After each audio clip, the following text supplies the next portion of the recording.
दोस्त ममालिक के तहफ़ की फरोख्त का मामला। सऊदी अरब से तोहफे में मिलने वाली घड़ी फरोख्त करने के इल्जाम में साबिक ब्राजीलियन सदर बोल्सोनारो को गिरफ्तार किए जाने का इम्कान है। गैर मुल्की मीडिया के मुताबिक बोल्सोनारो पर $3 मिलियन मालियत के तहफ़ की गैर कानूनी मुंतकली का इल्जाम है। एक रिपोर्ट में इंकशाफ किया गया है कि 2021 में उस वक्त के सदर बोल्सोनारो को सऊदी हुकूमत ने जेवरात और कीमती घड़ी तोहफे में दी थी, जिसे ब्राजीलियन सदर ने अपने मुशीर के जरिए खुफिया तौर पर ब्राजील मुंतकिल करने की कोशिश की और बाद में इस तोहफे को अमेरिका में $68,000 में फरोख्त कर दिया। ख्याल रहे कि ब्राजील के कानून के मुताबिक $1,000 से महंगी जो भी चीज बैरून मुल्क से लाई जाए उसे डिक्लेयर करना लाजमी है।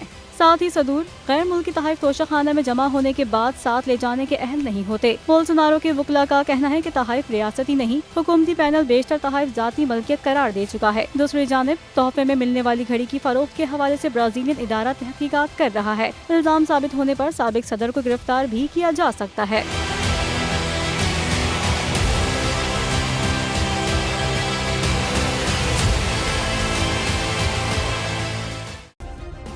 सब्सक्राइब करें और बेल दबाएं ताकि कोई खबर रह न जाए।